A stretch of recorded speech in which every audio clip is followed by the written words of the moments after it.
10 years ago this week, a young television reporter named Geraldo Rivera began a 10-part investigative series on station WABC-TV in New York City. His subject was the inhumane warehousing of mentally retarded people in an institution called Willowbrook State School in Staten Island. The series made news media history, and it was one of the reports that had a lot to do with changes in mental institutions across the country. Now, as one of 2020's regulars, Geraldo has taken a new look at the situation and what the changes have been in the last 10 years. Geraldo. Thanks, Hugh. The news business is often accused of being fickle, of having a very short attention span, but that has not happened with this story. In the 10 years since the original report, the United States, as you know, has gone through 4 presidents. The Vietnam War ended, the energy crisis began, and the world changed. But how much has Willowbrook and the way America cares for the mentally retarded really changed? This report starts where I started 10 years ago, inside one of the wards of that New York City institution for the mentally retarded.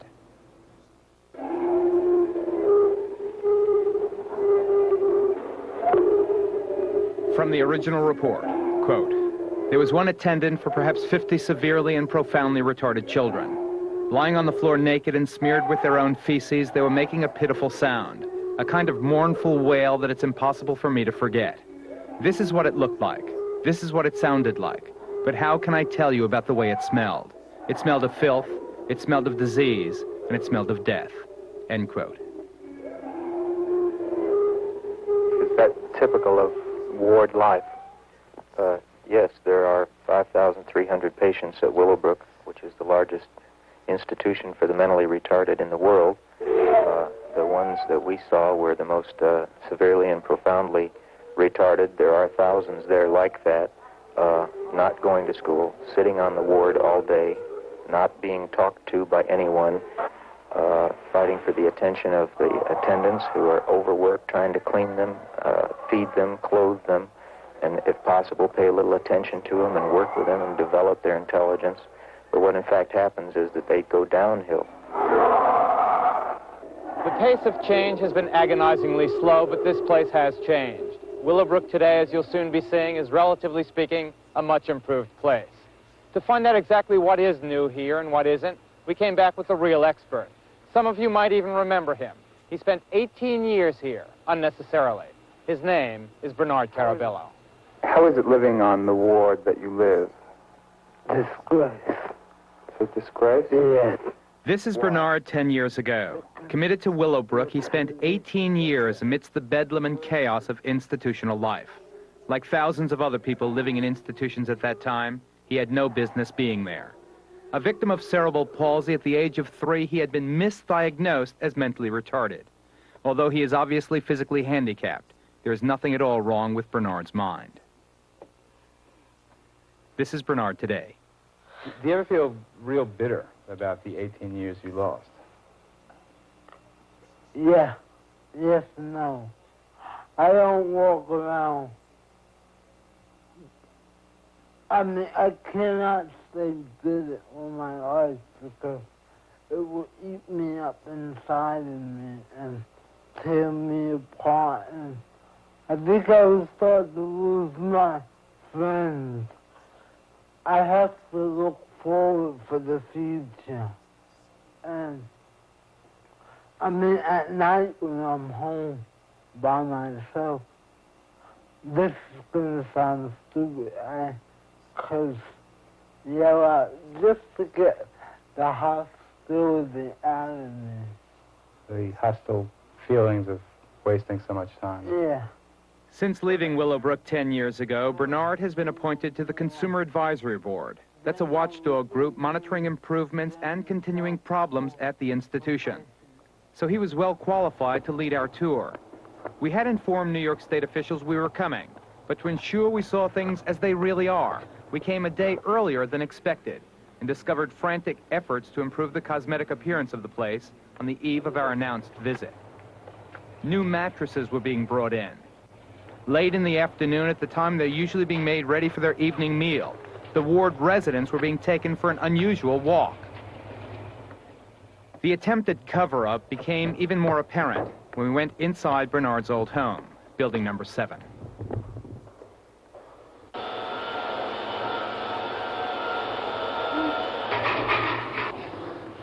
A team of plasterers, painters, and steam cleaners were obviously getting the place ready for the cameras. Informed by the building staff that we had arrived 24 hours earlier than expected, Willowbrook's latest director, Dr. Ella Curry, hurried over to Building 7, insisting that what we were seeing was just normal maintenance. Bernard knew better. Oh, cleaning of the floors, yes.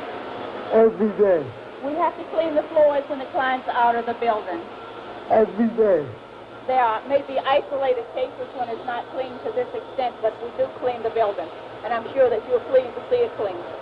And Willowbrook wasn't the only New York State institution where an attempt was made at cosmetic cover-up. It also happened at Letchworth Village, another facility involved in the original expose 10 years ago. In every important measure of quality care, in 1972, Letchworth matched Willowbrook in the magnitude of its failure.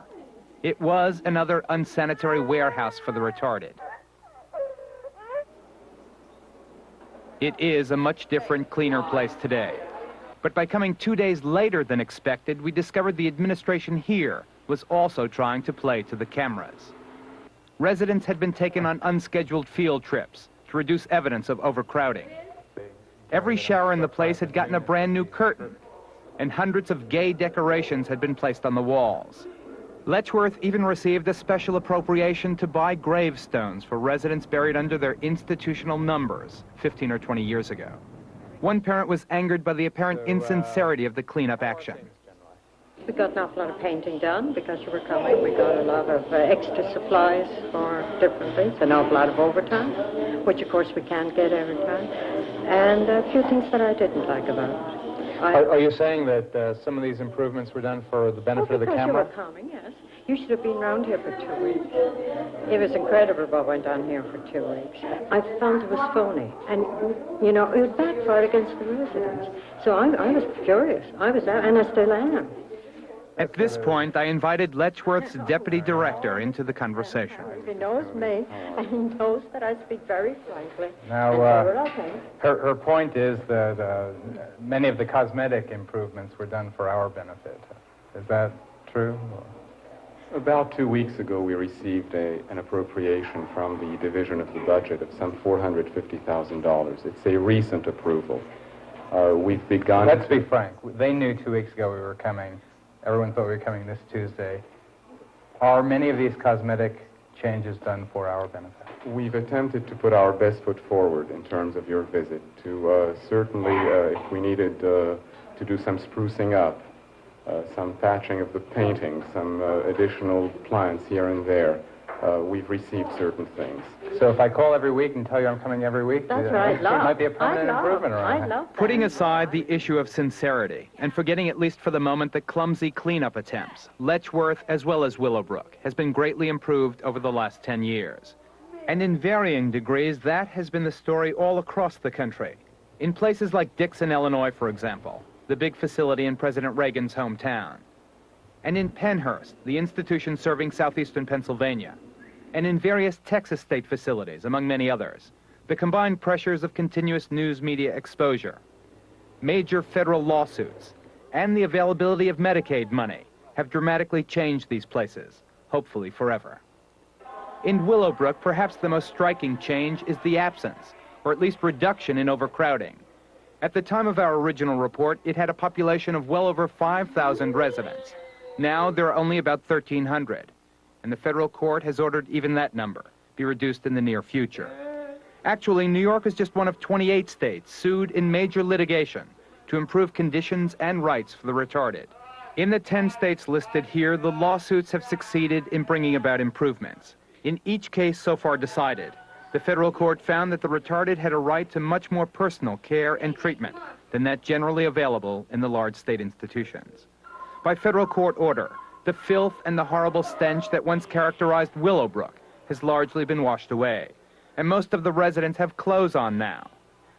The direct care staff, the attendants, appear much more involved than they were in 1972, and there are many more of them. At least in some buildings, many seem to care about the people President Kennedy once referred to as the victims of fate. There are still serious problems, however. Example, all of these residents are legally entitled to 6 hours of education and training every day. But critics charge that during the remaining hours, The residents are left to sit around doing nothing. About 20% attend a vocational workshop on the grounds of the institution. Bernard found Joseph, an old friend, in the workshop. You remember Bernard? Bernard? Yeah. That's right. What do you remember about Bernard? Huh? What do you remember about Bernard? We used to be on the same ward. That's right. Critics claim that people like Joseph, if they had received appropriate education and training, could now be living outside these big institutions, in a much more normal environment. Early in the evening of our first visit, we returned to Bernard's old home, building number 7, where the residents had been returned after their unusual walk. Like the other buildings, it was cleaner and much less crowded than it was 10 years ago. But it was still Willowbrook, a boring, frightening, dulling world, which many experts say encourages the severely retarded to abuse themselves or to hurt one another. What you have to understand about self-abuse is that it's not a consequence of being retarded. Simply because you're retarded doesn't mean you're going to abuse yourself. Most self-abuse is as a result of boredom. These people have been on these wards with absolutely nothing to do for almost all their lives, and as a result, they've resorted to the only kind of stimulation they can think of, and that is stimulation by hitting themselves. Because many of these residents are unable to feed themselves, the staff has to feed them. 10 years ago, the average feeding time was 3 minutes per patient. I asked Dr. Michael Wilkins at the time what the consequences were of that kind of haste. How much time would be needed to do a job adequately? The same amount of time that your children or my children would want to have to eat breakfast. What's the consequence of 3 minutes per meal per child? The consequence is death from pneumonia. There are fewer residents now, so eating time is increased, but the situation is far from ideal. With enough personal attention, for instance, virtually all retarded people can be taught to use utensils and properly feed themselves. More personalized care would also prevent tragic accidents. In September, for example, a resident on a soft food diet was choking because he'd been fed a solid meal by mistake. When the staff tried to stop the choking with the use of this type special machine, they discovered the suction tube had a hole in it. The machine would not work. The resident choked to death. So as you've seen, critical problems still exist at Willowbrook, and lawyers for the residents are arguing right now in federal court that much more needs to be done. I think that probably what we've seen today is the cleanest day ever able to get Willowbrook, and that's just not good enough. And if we need any better demonstration for removing people from institutions once and for all, it's seeing the best that they have to offer, their best foot forward. Okay, but was what we saw really a cover-up? I mean, I would want, if I knew some important person was coming over, naturally to spruce my place up a bit. What happened at Willowbrook, Letchworth, and other New York State institutions, though, was more than sprucing up. It was dishonesty, an attempt to deceive me and everyone watching this program. This, for instance, is a copy of testimony given last month under oath in federal court by a staff supervisor at one of the New York institutions. It describes in detail how after waiting for at least 8 months, the residents were finally given decent furniture and clothing, and how critical repairs were made, not for the benefit of the mentally retarded, but in an attempt to fool our cameras and ultimately you, the viewing public. They just got caught. But the more basic question is, where have the tens of thousands of retarded people gone since leaving those big state institutions? Well, I visited the state institutions for the mentally retarded, and I think particularly at Willowbrook that we have a situation that borders on a snake pit. After all the television and newspaper exposés of the late 60s and early 70s, and after all the federal and state lawsuits, virtually everyone agreed. The old way was the wrong way. But what now? Most administrators, government officials, and the public service unions involved say clean up the big facilities and cut them down to size. Instead of allowing them to hold thousands, build them instead for hundreds. By reducing the scale, most of the problems will go away. But did they? No. Item, the Bronx Developmental Center, completed in 1977. It was designed then as a regional center, a transitional facility. It was also supposed to be a resource for the surrounding community programs. But according to this report filed by the New York State Senate last January, after the death of a resident here, quote, this facility has had a history of neglect, indifference, and broken promises, and appears to be outmoded and obsolete before its time, end quote. It was originally considered an architectural showpiece until somebody discovered that these steps and angles and levels were basically unsuited for severely retarded people. Example, they put a neat balcony on each of the floors, but they only put a 3-foot wall around it. Nobody saw her, and All we know is we found that our daughter was dead.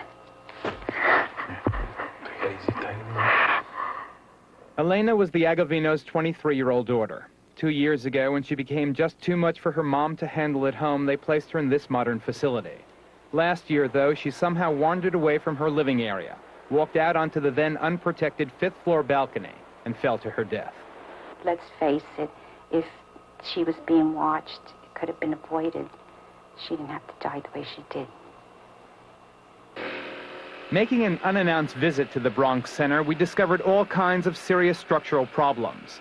The floors have sunk, exposing electrical wiring, and the flimsy plasterboard walls make absolutely no sense for the handicapped.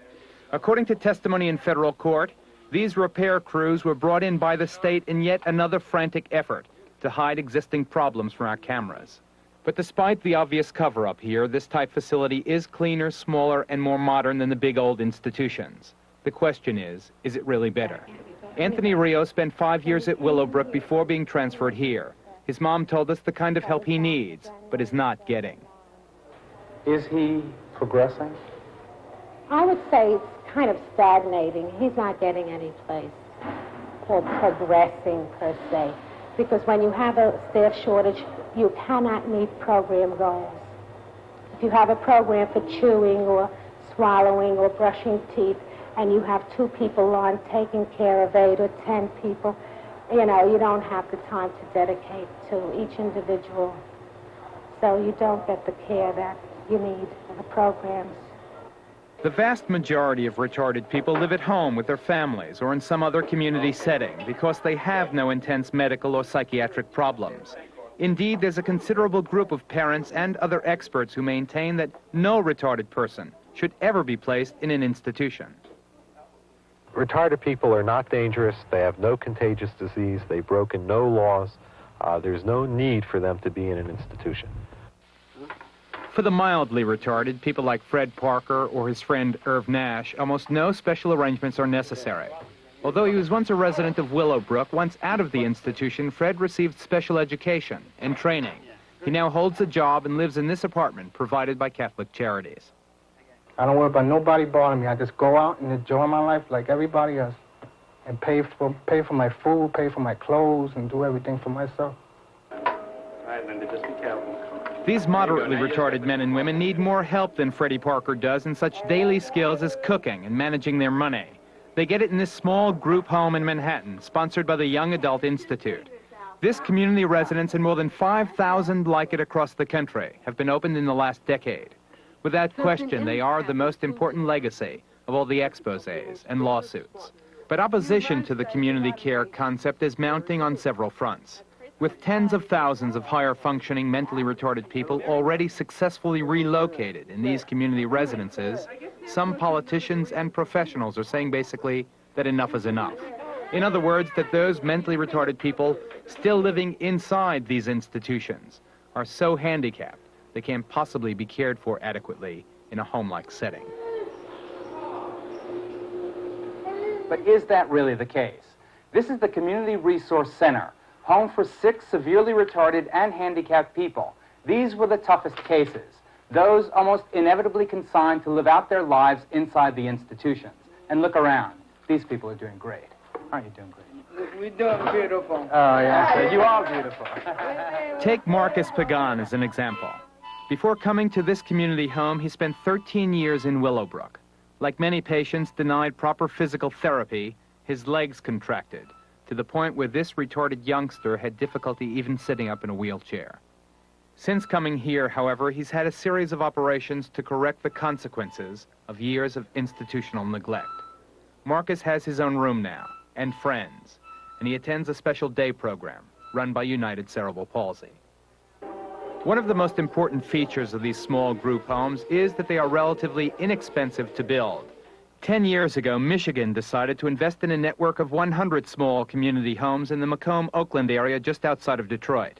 The state reasoned correctly that this more personal care, while costing about the same tax money, provides a far more human, normal place for a retarded person to live.